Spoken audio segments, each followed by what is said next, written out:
En Te digo la otra, Yo no creo que hay unos genios de las cosas que estudian los libros y dicen, esta es la solución. miramos la sociedad desde el laboratorio. Que hay necesidades en el Uruguay que requieren que nos concentremos en esas tareas. Conciencia. Y en este espacio Conciencia vamos a estar conversando durante los próximos minutos con la doctora Laura López, que es docente e investigadora del Instituto de Psicología Social de la Facultad de Psicología de la UDELAR. Laura investiga en el campo de adolescentes mujeres en el sistema penal juvenil. Bueno, le damos primero que nada la bienvenida a Laura, que nos va a acompañar en los próximos minutos. ¿Cómo estás?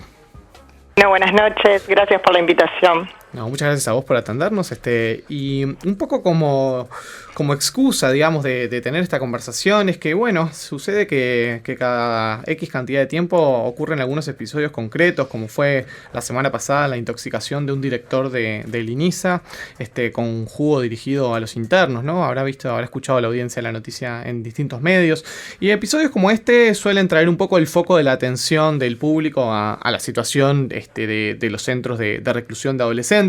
Sin embargo, en general es poco lo que se habla de las condiciones en las que se viven estos centros de reclusión, y es también muy poco lo que la sociedad conoce sobre cómo funcionan internamente estos centros, ¿no? Así que un poco la excusa para empezar a conversar con Laura viene desde allí, ¿no? Y preguntarte para que arranques un poco por donde quieras, una pregunta paraguas, que es que ¿cómo caracterizarías vos que es el sistema penal juvenil que tiene hoy Uruguay? Porque bueno, en los periodos del Frente Amplio ha habido sucesivas reformas, cambios de nombre, por lo pronto eso pasa bastante.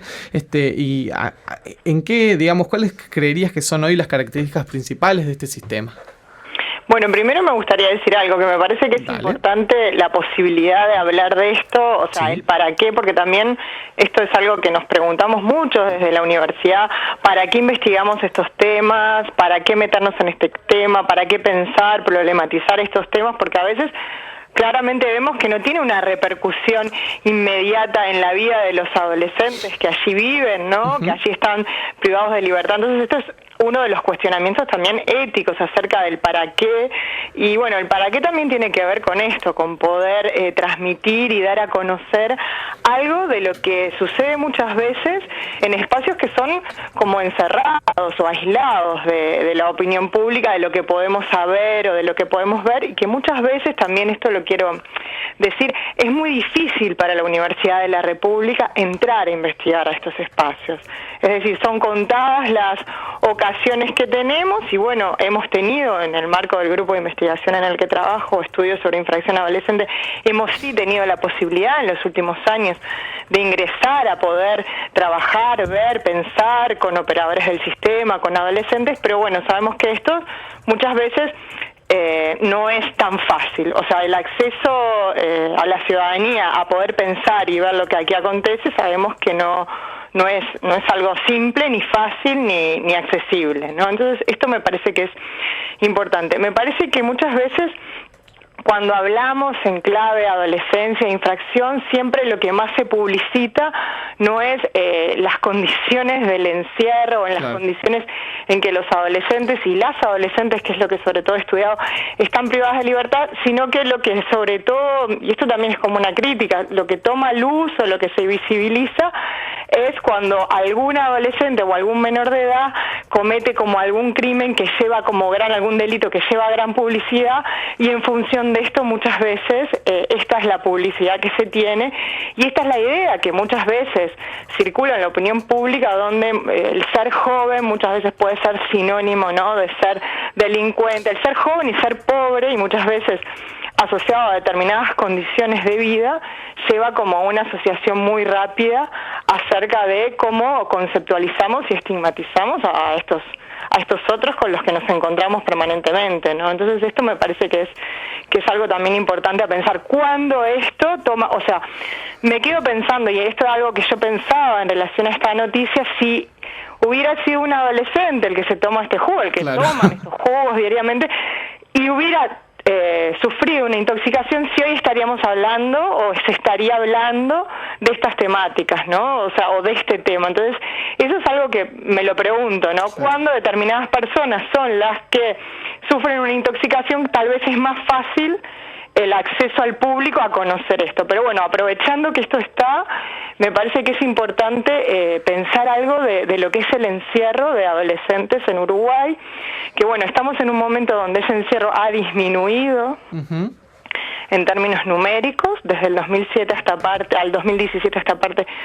Esto podremos decir que bueno, que es algo positivo de eso, pero que muchas veces las condiciones en las que están estos adolescentes están muy lejos de ser las deseables.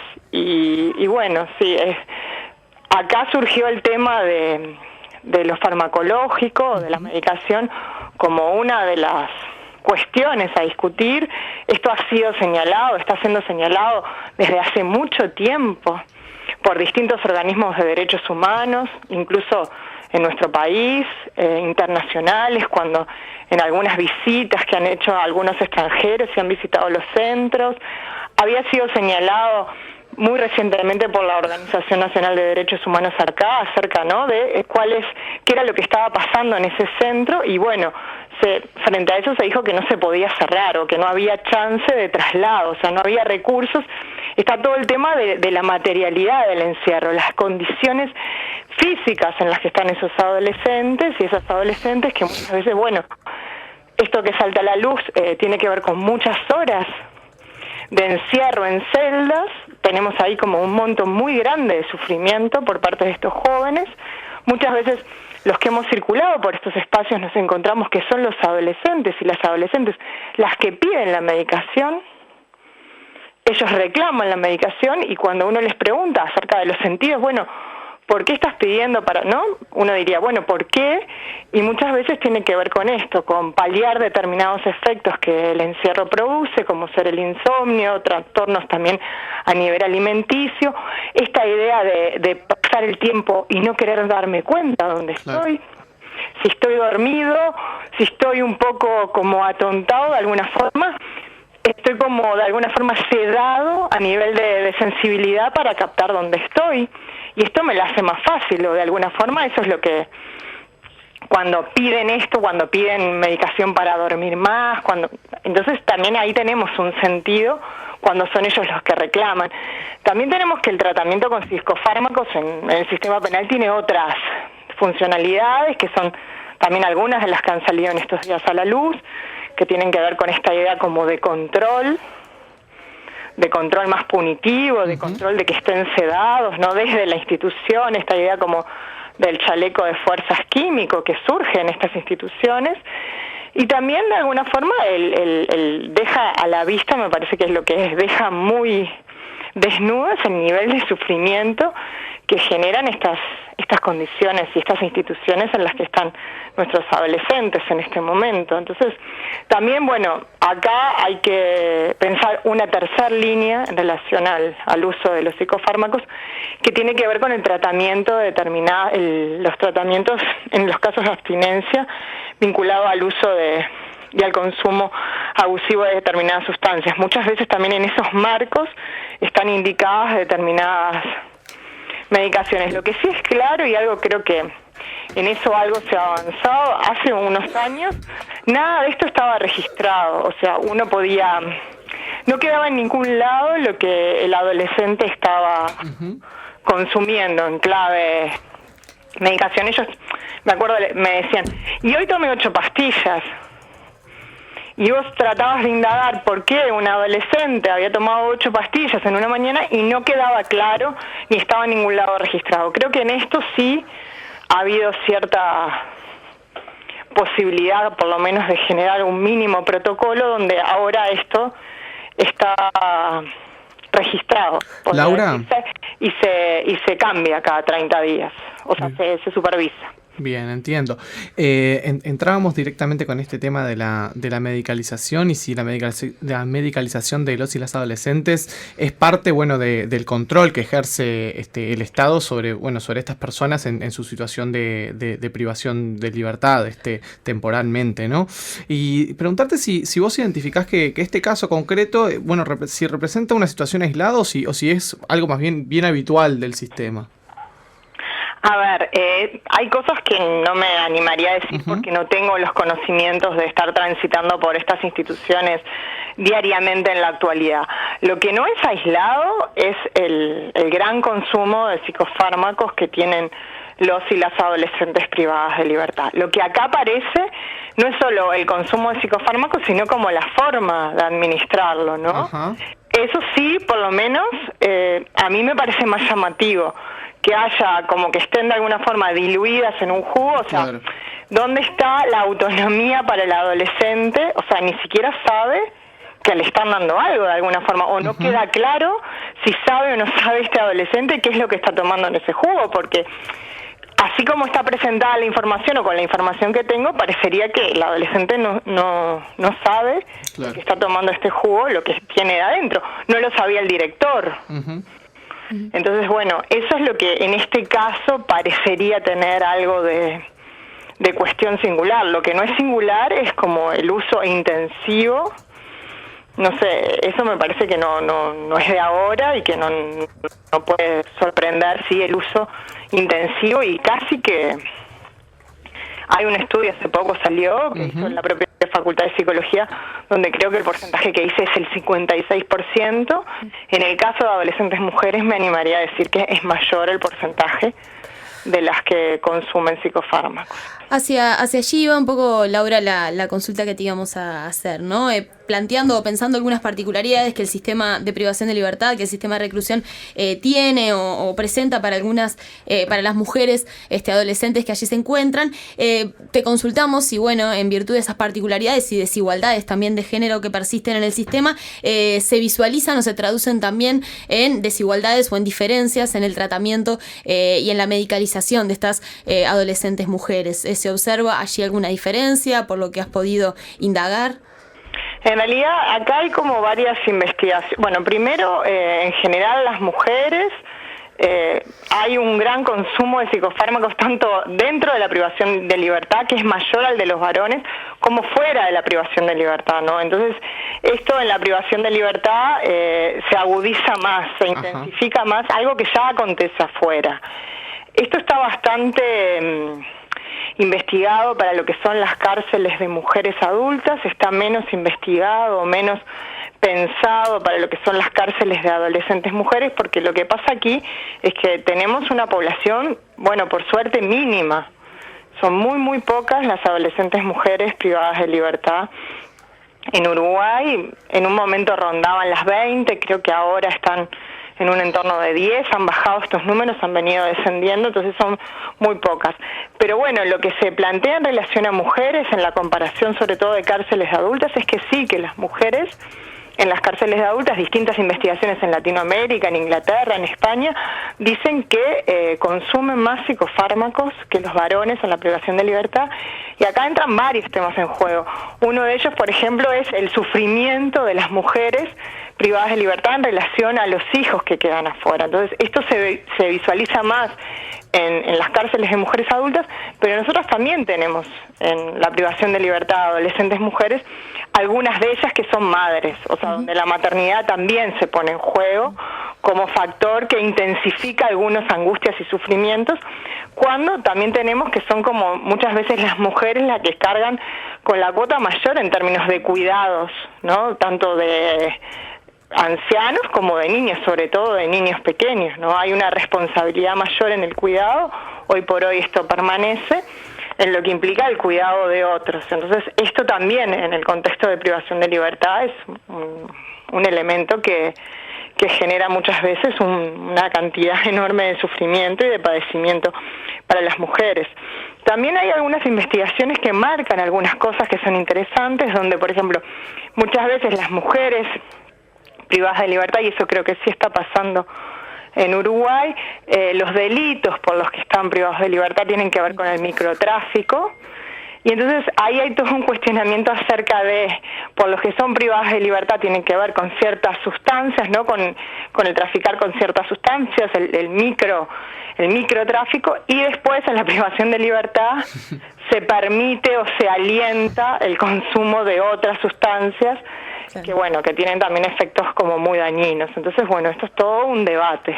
Sí, te queríamos llevar también a algo que seguramente venís siguiendo muy de cerca, también como, bueno, por tu campo de estudio y como integrante de la Facultad de Psicología, que es, bueno, la reciente aprobación de la Ley de Salud Mental, ¿no?, por el Parlamento en Uruguay, que tenemos entendido que allí se prevé algún mecanismo que tiene que ver con la regulación de la medicalización de niños, niñas y adolescentes. ¿Qué análisis haces de eso? ¿Venís siguiendo lo que está en la normativa? Y, bueno, ¿cómo lo ves en relación a esto que venimos conversando? Mira, por lo que leí la nueva reglamentación, o sea, la nueva ley que se aprobó, y por lo que vi no hay como un apartado específico, justamente esta es una de las críticas, que sitúe el tema de infancia y adolescencia. Sí, lo que hay es unos mecanismos de contralor donde, porque, a ver, esto también es otra cosa importante vinculada al sistema penal juvenil.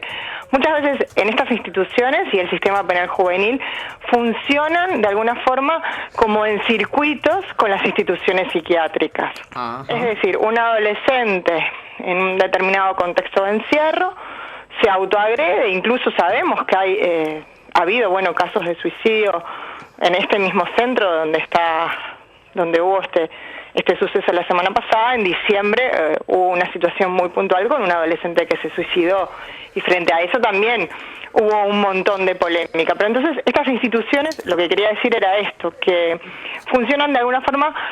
Muchos de estos adolescentes en algún momento, la válvula de escape, o así ellos lo entienden, o sea, o se cortan, o se agreden, o generan algunas cuestiones porque quieren ser trasladados. Y ellos mismos te dicen, y las adolescentes me lo decían, que quieren ir al hospital psiquiátrico.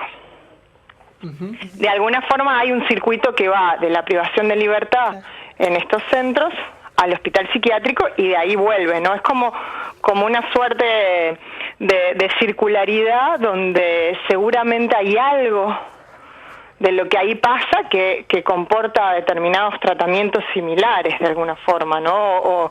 O parecería que hay algo que tiene cierta circularidad, porque esto acontece. O sea, si uno ve como las historias de los adolescentes o los trayectos que hacen en la privación de libertad, muchos de ellos tienen estos pasajes por determinadas clínicas psiquiátricas, ¿no? Entonces acá hay un tema. Lo que marca la nueva ley, bueno, tiene que ver con determinado contralor, con que una persona, un adolescente, un menor de edad que, por ejemplo, pueda ser derivado desde determinada institución, no puede estar ingresado más de X tiempo, no me acuerdo ahora exactamente cuánto es el tiempo, pero inmediatamente hay que avisar, o hay un mecanismo de contralor, que no puede estar más de X tiempo internalizado, o sea, hospitalizado. Entonces, esto sí hay un sistema de contralor.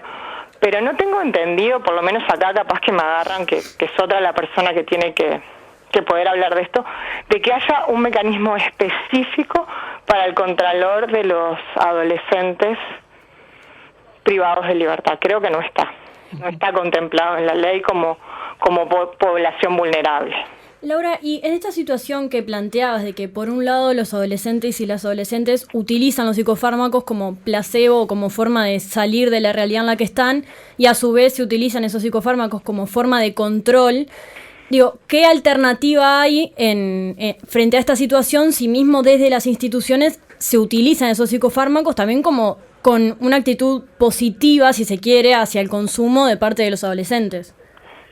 Claro, lo que pasa es que tiene varios sentidos. Acá tenemos como varios sentidos en juego, ¿no? Porque las alternativas, o sea, en otros lugares, por ejemplo, se toman como algunas alternativas donde, por ejemplo, la prestación de salud mental no la da la propia institución. Esto como trayendo otros ejemplos, como alternativas posibles que son como formas, de alguna forma, de un control externo a la institución, ¿no? Porque pensemos que esto también se intentó hacer en las cárceles de adultos, donde no fuera la propia cárcel la que generara el tratamiento en salud mental, sino que viniera alguien de afuera.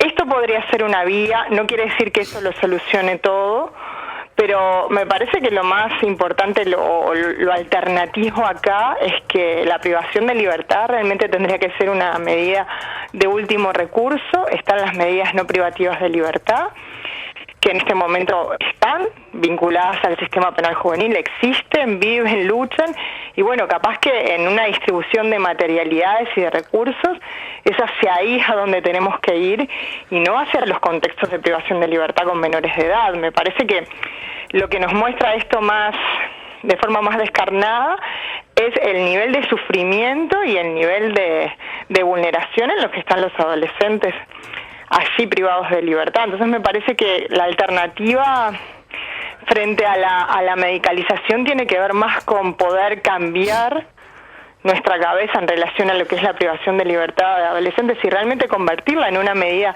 de último recurso. Y esto otro que dije, que bueno, que muchas veces se piensa que tiene que ver con generar un contralor externo a la propia institución que sea el que brinde, por ejemplo, la atención en salud mental. Eso en otros países se ha visto como una alternativa frente a situaciones de este tipo, pero bueno, no sé, yo me inclinaría más hacia esto otro, hacia realmente fortalecer todo lo que son las medidas no privativas de libertad, que bueno, que muchas veces son invisibilizadas en el propio sistema porque, bueno, la privación de libertad no ha sido realmente utilizada como medida de último recurso. Tenemos toda una historia en eso, ¿no? Bien, Laura López, docente e investigadora del Instituto de Psicología Social de la Facultad de Psicología, te agradecemos mucho estos minutos en Te Digo la Otra. Bueno, muchas gracias por la invitación y bueno, espero que les haya servido esto.